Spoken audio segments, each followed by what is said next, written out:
कोकणात धोधो पावसात एसटीचा प्रवास म्हणजे कोकणचं हिरवगार विलोभनीय रूप जवळून पाहण्याची संधी। मात्र हाच प्रवास काळ बनून आला तर वैभववाडी सडोरे शिराळे मार्गावर आज अशीच एक घटना घडली।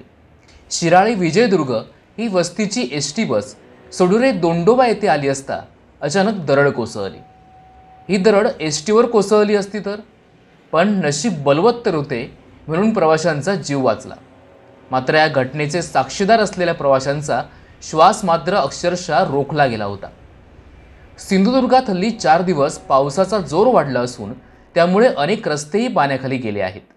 नद्यांची पातळीही वाढली आहे।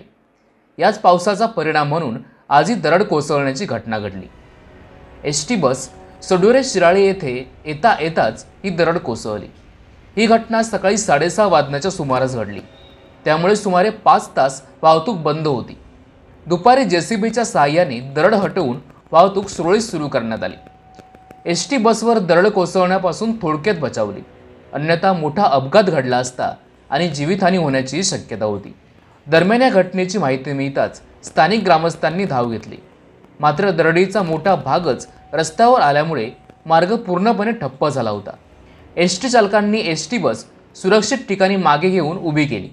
त्यानंतर बांधकाम विभागाला माहिती मिळताच नायब तहसीलदार दिलीप पाटील, मंडळाधिकारी ठाकूर, बांधकाम विभागाचे अभियंता श्री बाबर, श्री इंगवले यांनी घटनास्थळी धाव घेतली। जेसीबी बोलावून दुपारी 1:15च्या सुमारास पूर्णपणे दरड हटवून वाहतूक सुरळीत करण्यात आली। त्यानंतर या ठिकाणी अडकून पडलेली शिराळे विजयदुर्ग एसटी बस वैभववाडीच्या दिशेने मार्गस्थ करण्यात आली। या दरड कोसळण्याच्या घटनांचे प्रमाण काही वर्षात वाढले असून यामागे वाढत्या वृक्षतोडीसह अवैध उत्खननही कारणीभूत असल्याचे म्हटले जात आहे। ताज्या अपडेट्स आणि ताज्या बातम्यांसाठी आजच सबस्क्राइब करा आपला Sindhudurg digital news channel. Like करा, शेअर करा, कमेंट करा आणि महत्त्वाचं म्हणजे बेल आयकॉनला क्लिक करायला विसरू नका।